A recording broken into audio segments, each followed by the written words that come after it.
This is the imagery portion of our Unit 3, and again, we're going to start with our session outline.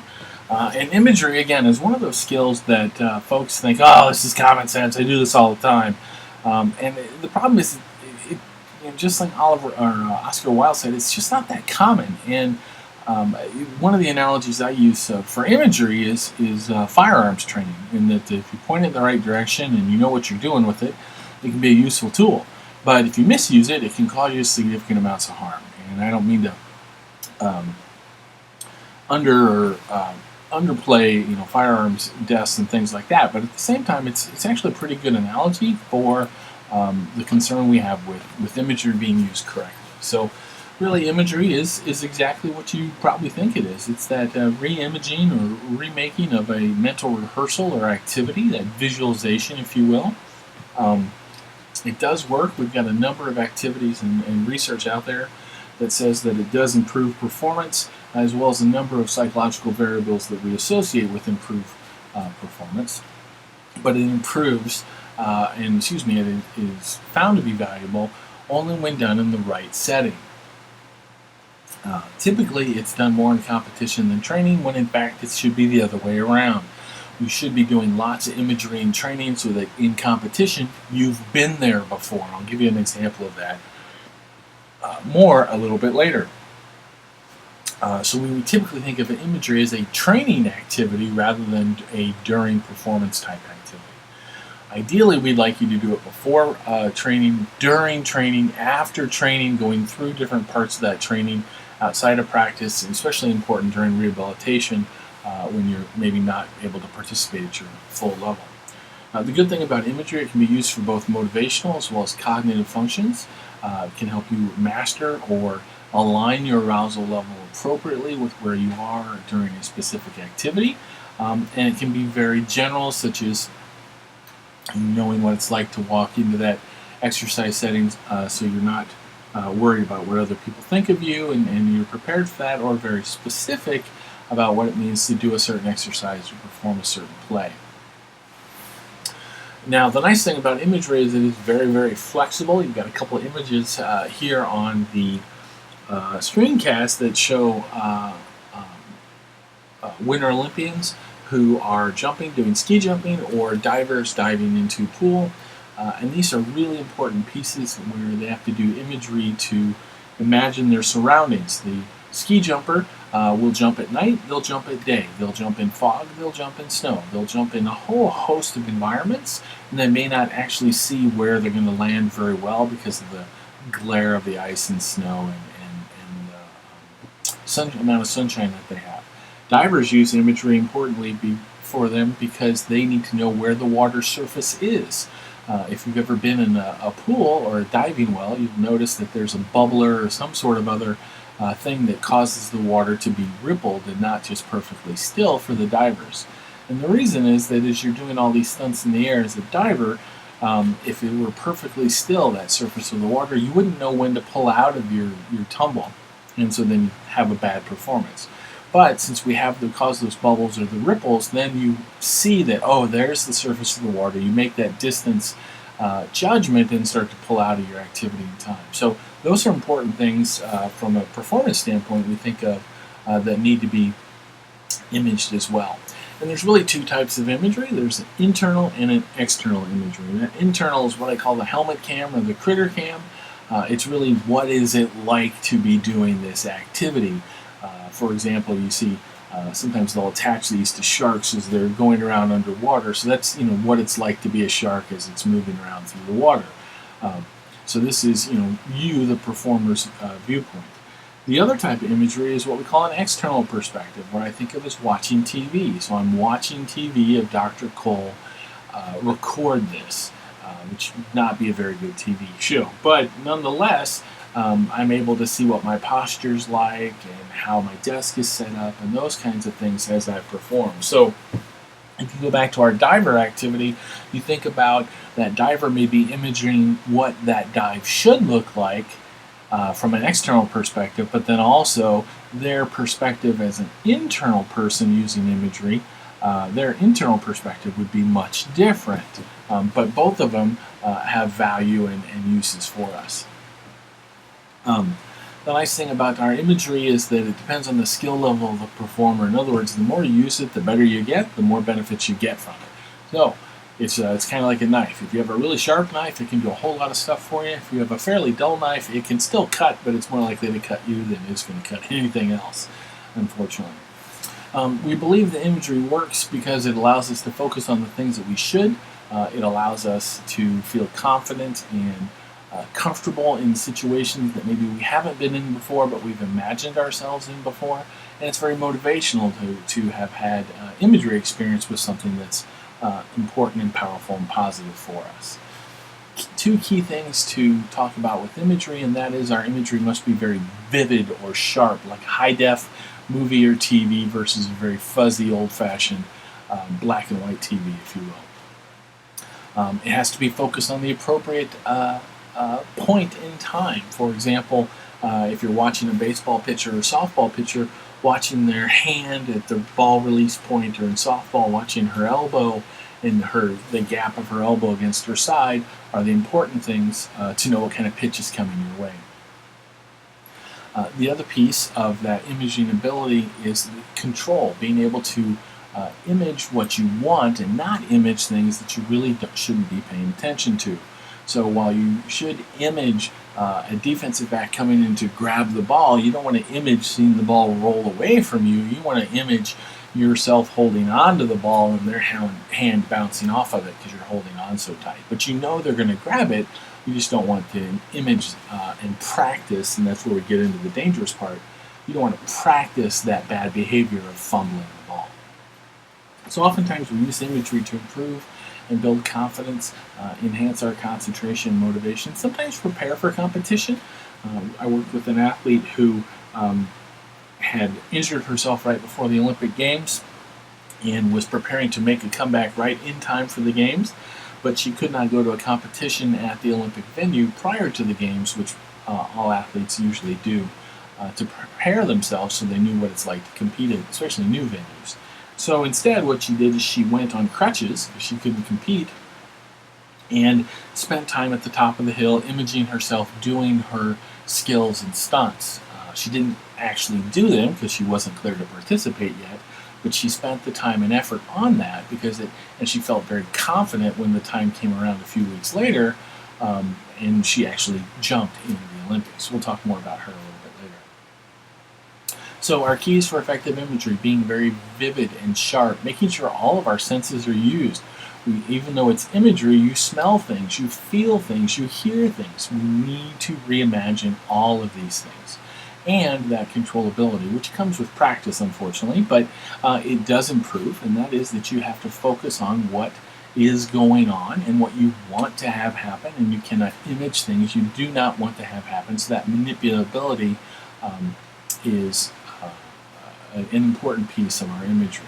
And we can use imagery a lot of different ways. For our exercise scientists, we use it a lot with our exercise technique, so that they keep their back straight and their head up and their body in a safe and appropriate position. We think about exercise leaders doing aerobic routines and things like that. Again, as people get fatigued, you can give them imagery cues about it should feel like this, it should look like this, to help them continue with their activities. From a motivational perspective, you can use imagery about what you'd like your body to look like. A good example of a type of imagery is a friend of mine bought an expensive bikini for a vacation that was coming up and put that on her refrigerator door and used that both as motivation and as a reminder of what she was going to look like when the vacation came around. That kept her going to her workouts and fitness routines. We can focus on our emotions and our feelings associated with positive outcomes of performance and exercise. So that's a good, imagine what it would feel like to lose this weight or to have that dress fit, to have those clothes fit a little differently. So these are all parts of imagery, and we can put together what we call an imagery training program. Again, something that should be done outside of our formal practice and performance. In addition to, so here's more time we need to spend on our mental skills versus just our physical skills. And do different things. We can use prompts like videotapes and audio tapes. We want to image both internally and externally, and we want to image in real time, so not just slow, but in the time that it takes us to do these things, these activities that we're doing. Moving forward, we're going to talk about our last of our mental skills and probably lead in a little bit to our goal setting activity. And this is clearly our goal setting activity. Goals get, I think, overused and underutilized, which is sort of an oxymoron, but I'll explain that a little bit more. Goal setting is an important part of our mental skills training. We have really about 5 different goals. We have a subjective goal that I define and I assess myself. We have an objective goal, really something that's outside that, oh yeah, that's a specific standard or proficiency. We also have an outcome goal, which means I want to win. So either I win or I didn't. There's the outcome. I want to eat 5 hamburgers, which is a really bad outcome goal, but either you eat 5 or you don't. And some of these outcome goals actually overlap with other types of goals. One is a performance goal. Types of activity. I want to perform at a certain level, or I want to engage in a process. I want to take 5 minutes before I decide to buy this house. I want to perform a really good walk around of the gym before I sign on the dotted line for that gym activity, or I would like to make sure I read all of the contract before I sign on it. Those are different process and performance goals. Some of them get mixed a little bit with outcome goals as well.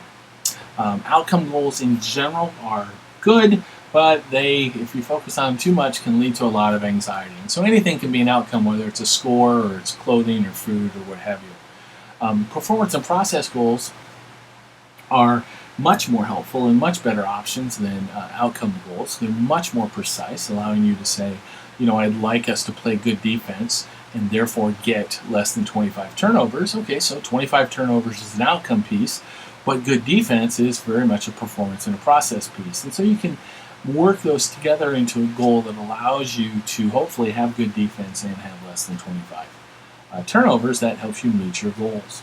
The nice thing about performance and process goals, a little bit subjective. They're not dependent on the behavior of others, and they're helpful if you identify them before performance, not necessarily afterwards. Pardon the slides here. One of them has, I'm not going to tell you what it is, but there's an inappropriate goal. I never remember until I come to this slide, and students always laugh at me. But the key is really knowing where to focus goals. Having too many goals or no goals are bad options. And so the key is to use a combination of those 3 types of goals and to evaluate your goals. And so we'll talk a little bit more about those. Personal values and priorities are the most important piece when it comes to a subjective goal. And it links those subjective goals to objective goals. So I want to enjoy exercising because it's good for my health and I'll eventually lose that 25 pounds. Well, there's personal values linked with an objective goal.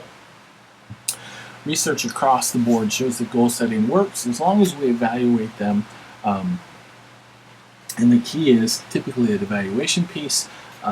And in business, there's the almighty dollar that comes down and it always comes out as an evaluation. Sports and exercise are a little bit different from an evaluation standpoint. So actually goal setting has been shown to work outside of sport and exercise even better than sport and exercise. Typically, athletes have specific goals. Exercisers typically have different goals as well. We'll talk more about those in a moment. In our collegiate athletes, they typically have specific goal barriers, things that get in the way that are very similar to our exercisers. They don't have time, they're stressed, they're fatigued, social relationships, and or work pressures or academic pressures. For our Olympians, their goal barriers are a little different, which is interesting because I consider both groups to be elite athletes. And I see overlap between our Olympian goals and our exercisers as well, which I think is a real interesting piece. That confidence, not enough feedback, communication, we see time in both, which is really interesting. There are some trends that we know about goal setting, but the key is it's both setting systematic good goals, writing them down, posting them, and then reevaluating them, which is typically where the errors arrive with our goals. We'll talk a little bit, you can read through a little bit about why goal setting works, but ultimately those who have performance goals rather than outcome goals have less anxiety, and almost all of our goals should be what we call SMARTS goals. They should be specific, measurable, attainable, action-oriented, realistic, timely, and self-determined. By specific, that means I want to score 4 goals a game. I want to lose 25 pounds. Both of those are specific and measurable. They need to be action-oriented. In other words, focused on doing something. can't just wait for things to happen. They need to be realistic. I'd love to win a national championship, but it's not timely for me, nor is it realistic given the fact I'm in my 40s and used up all my eligibility. Goals need to be timely, so you need to think about goals this week, this month, this year, rather than 5 years down the road. Now, not that there isn't important for having 5-year goals, but those shouldn't be the only ones that we have. And then most importantly, and probably one of the biggest reasons that goals don't work, is that our exercisers and our performers don't make their goals. Someone makes them for them. And that's not necessarily a very good goal, because it's not what we call self-determined. If you remember the intrinsic motivation section, we had extrinsic to intrinsic motivation, and those that were farther to the right were more intrinsically motivated, or what we would call self-determined. So goals that are made by me, for me, about me, are what we call self-determined, and that makes up part of our smartest goals. I'll let you read through our principles of goal setting, but the key is to do some, to write them down, to post them, to reevaluate them, and to modify them. And it's important to modify goals. Typically we see a lack of goal modification, especially in athletes and exercisers when they get hurt, or maybe they're having trouble with an exercise. And this really leads to a cascade of bad things that we don't want to see happen. Groups can also set goals, but the key thing with our groups is that we have to have that self-determination piece. That's very, very, very, very important within our group goal setting. And you can see that we, whether it's groups or individuals, we do need to adjust our goals downward as the situation calls for.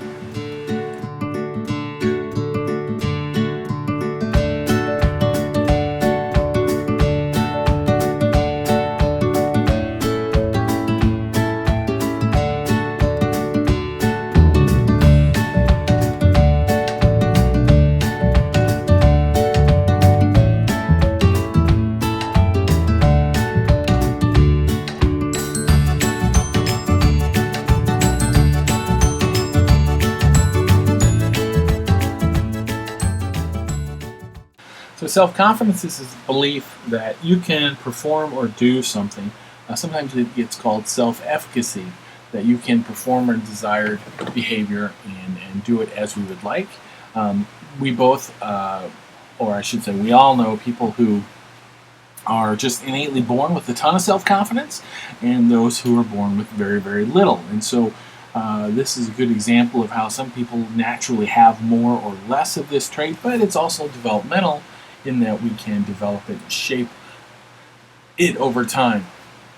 And so Michael Jordan's a great example of someone who I would think we probably all agree has a ton of dispositional self-confidence, but depending on the activity that we're doing, whether it's taking an online class or doing a bench press or a push-up or running a mile, we all have different states of self-confidence based on those physical activities.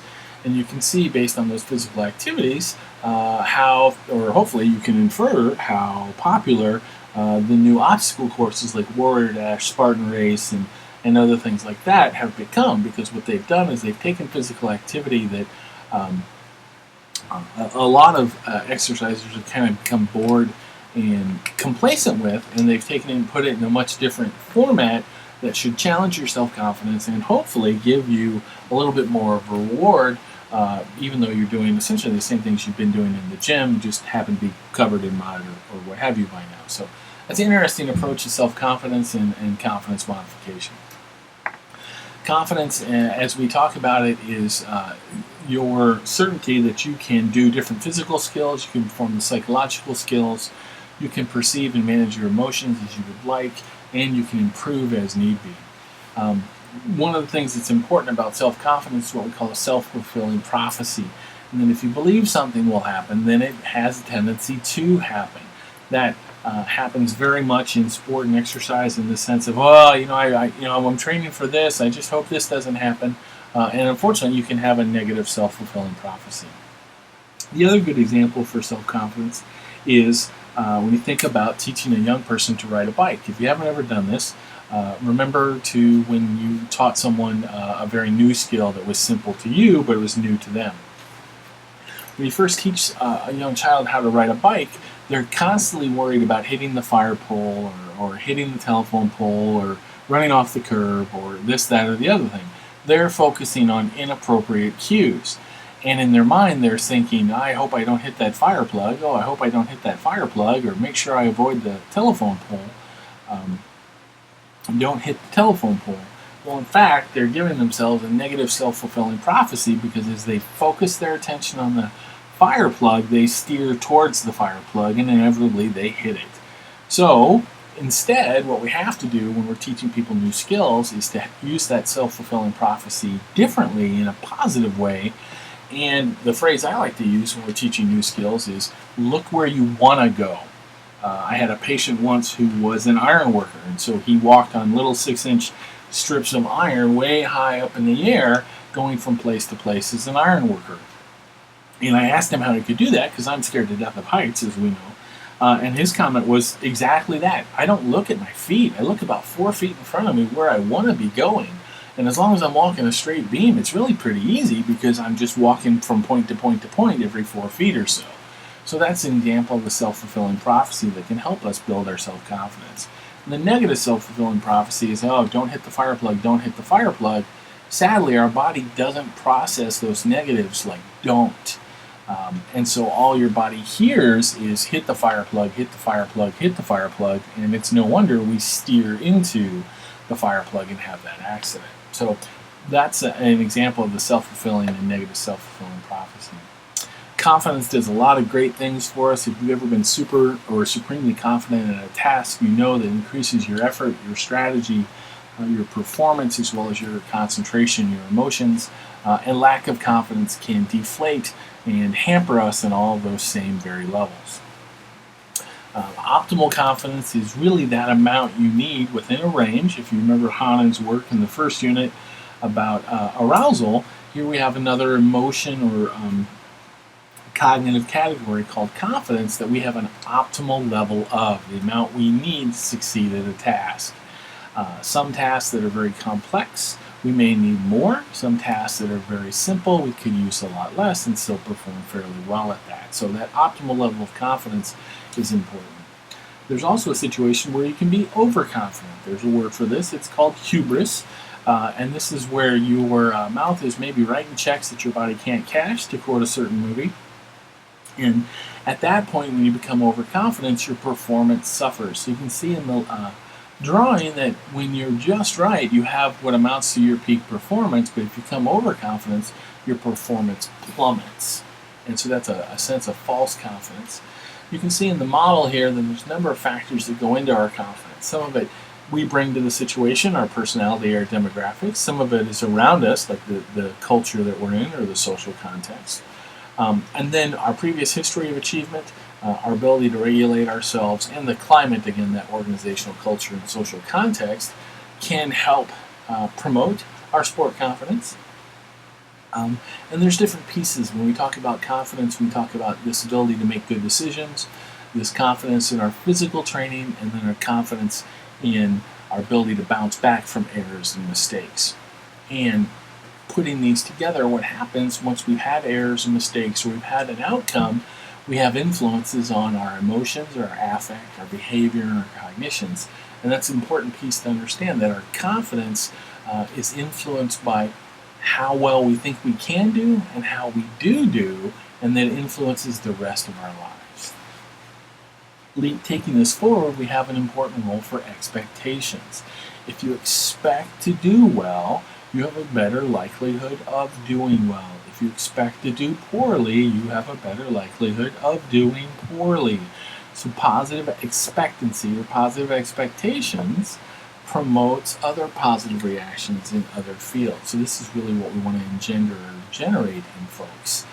And so that's why one of the reasons I should say that phrase "I suck" or that comment that the exerciser told me about no one wants to see a fatty in shorts are so powerfully negative and have to be addressed right away very strongly, because they completely undermine confidence, and it has a whole host of carryover and ramifications across things. So it also speaks to expectations. So expectations are important. Knowing both your own expectations and those of others are very important. Part of this expectation piece is that internal assessment of whether you can do something and whether you could do something. And really, self-efficacy, as we think of in terms of confidence, is a perceived ability to get something done. There is some carryover, but it's much more strongly correlated with individual performance and ability to do exercise than it is sport performance per se.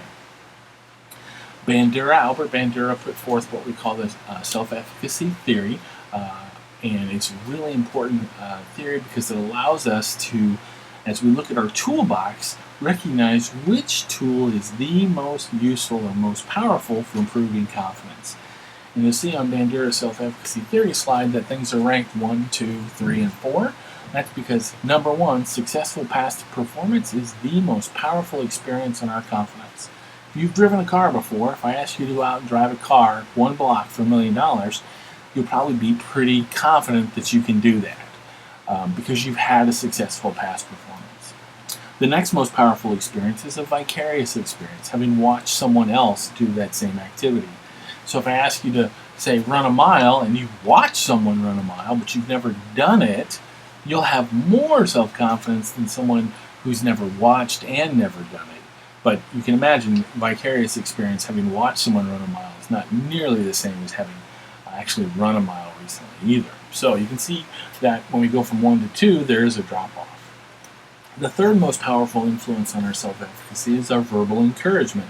Those comments that we both say to ourselves and others say to us. That's why phrases like "I suck" are so powerful and are, in my bullseye, because they are, even though they're third, they're still fairly powerful.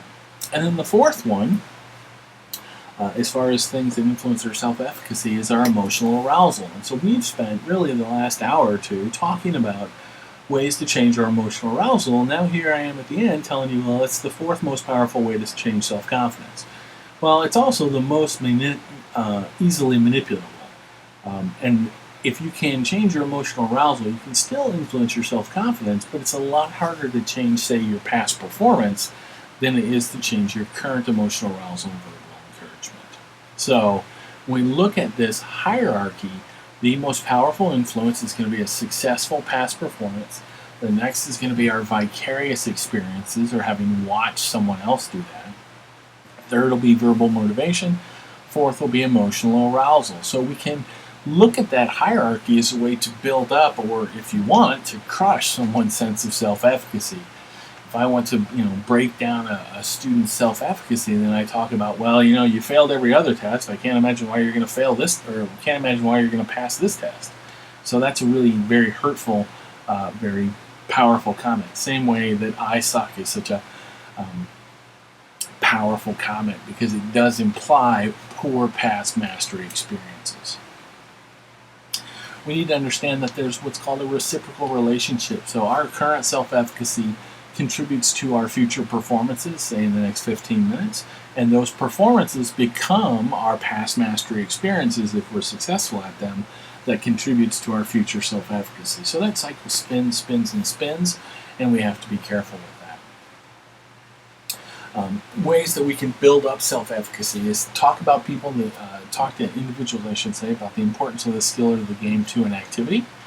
Point out a high-status model, that Michael Jordan or that Peyton Manning or whoever who does things well, and study how they do it, because those are vicarious experiences that you can learn through. Minimize distractions and make eye contact, so you make it personable and you give them all the concentration and focus they can. We reinforce those correct behaviors so that way they can focus on their past mastery experiences, and we ignore negative behaviors or errors. We don't pay attention to those. Literally, we don't pay attention to our poor performance or our errors. Rather, we pay attention or attend to our successes. That way we can focus on our past mastery experiences. We do repeated demonstrations of complex skills, breaking them down into small little pieces and then reassembling the pieces, much like the puzzle slide that was just up there. So those important pieces of how we can build self-confidence. And the other things we need to keep in mind is that instruction is important, and replicating our game and our game situations in practice is hugely important. So if someone's going to be doing a exercise activity and once in a while they're going to have an audience for whatever reason, then while you're practicing with them and they're training, they need to have an audience every once in a while. If it's going to be loud while they're doing this, then we need to pipe in music. We see this a lot with performers where coaches will pipe in ambient crowd noise before they go play in a big stadium that has a lot of noise. We also want to teach performers, whether it's athletes or exercisers, to act confident. As one athlete I interviewed said, fake it till you make it. Because if you feel confident, even if it's a false confidence, you'll still generate more confidence and you're more likely to perform well than if you act afraid. You're more likely to act afraid and perform afraid. So we want to both act it, fake it till you make it, and think confidently. I will statements, I will succeed, I will get a hit, I will get a good workout in today, I will stay on the treadmill for 30 minutes, versus negative comments and negative thoughts. Again, stay away from negativity at all costs.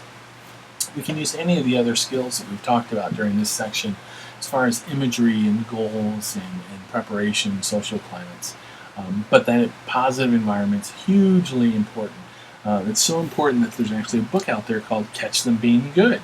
In other words, we're reinforcing confidence, or we're trying to build confidence by catching people in the act of doing good things versus catching them in the act of doing bad things, and reinforcing the good things. So, my daughter cleans up after herself and puts the dishes right away in the dishwasher, as opposed to yelling at her for leaving stuff out. I say, Emily, thank you so much for putting that stuff away. That's such a fantastic help to mom and dad. I still try to remind her when she makes mistakes, but here I am catching her being good, and I overemphasize those positives so that hopefully she can imprint on that idea of what's good behavior. Be very careful with sarcasm and put downs. Go back to our self-efficacy theory and understand that sarcasm and put downs can really strike very quickly at the higher order or most powerful pieces of Bandura's theory. Don't worry about identifying inconsequential errors. It's not that big a deal. Let's focus on what they did right, and don't stop them as soon as they make an error. Give them some time to learn and process, and then maybe provide just small little pieces to help build their confidence and make corrections that'll help them be successful. And so that's all, folks.